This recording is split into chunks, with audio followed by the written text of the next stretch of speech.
Veja que texto interessante em Mateus capítulo 20, a partir do versículo 24, ele vai dizer: Quando os outros 10 ouviram isso, ficaram indignados com os dois irmãos. Jesus os chamou e disse: Vocês sabem que os governantes das nações as dominam e as pessoas importantes exercem poder sobre elas. Não será assim entre vocês.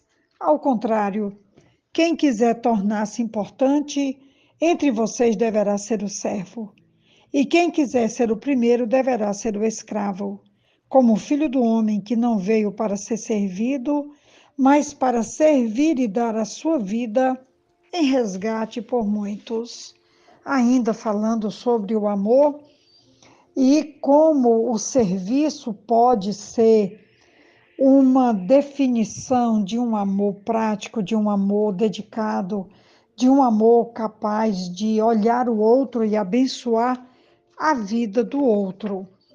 Esse texto que eu acabei de ler, ele é um texto em que uma mãe vai pedir um lugar à direita e o outro à esquerda no reino de Jesus. Essa mãe é a mãe dos filhos de Zebedeu. E ela faz esse pedido para Jesus e Jesus traz essa resposta para que eles entendam o valor do reino, os princípios do reino e de que reino é que realmente ele está cuidando, implantando, começando, desafiando o mundo a ver um reino que estará marcado pelo serviço, pelo amor, pela dedicação, pela humildade. O texto vai dizer que Jesus tem agora a oportunidade de fazer uma declaração revolucionária a respeito da grandeza do seu reino.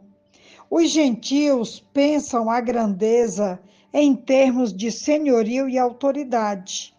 No reino de Cristo, grandeza é manifesta pelo serviço. Quem deseja grandeza deve tornar-se um servo, e quem quiser ser o primeiro deve tornar-se um escravo. Porque a Bíblia diz que o Filho do Homem, ele é o exemplo perfeito de serviço humilde. Ele entrou nesse mundo não para ser servido, mas para servir e dar a sua vida em resgate por muitos. O propósito total da encarnação pode ser resumido em duas palavras: Jesus tomou a forma de homem, e isso é traduzido na forma como ele serviu e como ele deu-se. É admirável pensar que o Senhor exaltado humilhou-se à manjedoura e à cruz. Sua grandeza foi manifesta na profundeza da sua humilhação. E assim deve ser para nós. Ele deu a sua vida em resgate por muitos. Sua morte satisfez todas as exigências justas de Deus contra o pecado. Foi suficiente para purificar todos os pecados do mundo inteiro, mas é somente eficaz para os que o aceitam como Senhor, como amigo, como companheiro de uma jornada longa. Como eu estou falando aqui, quando Jesus vai dizer que quem quiser ser grande tem que se tornar o menor, e quem quer ser mais importante deve se tornar um escravo, é que o mundo emprega vários critérios para avaliar a grandeza de alguém. É grande quem exerce poder sobre os semelhantes, quem ocupa alta posição social, quem dirige uma grande empresa, quem conseguiu reunir riquezas e posses, quem realizou uma façanha muito difícil, quem goza de grande popularidade junto ao público.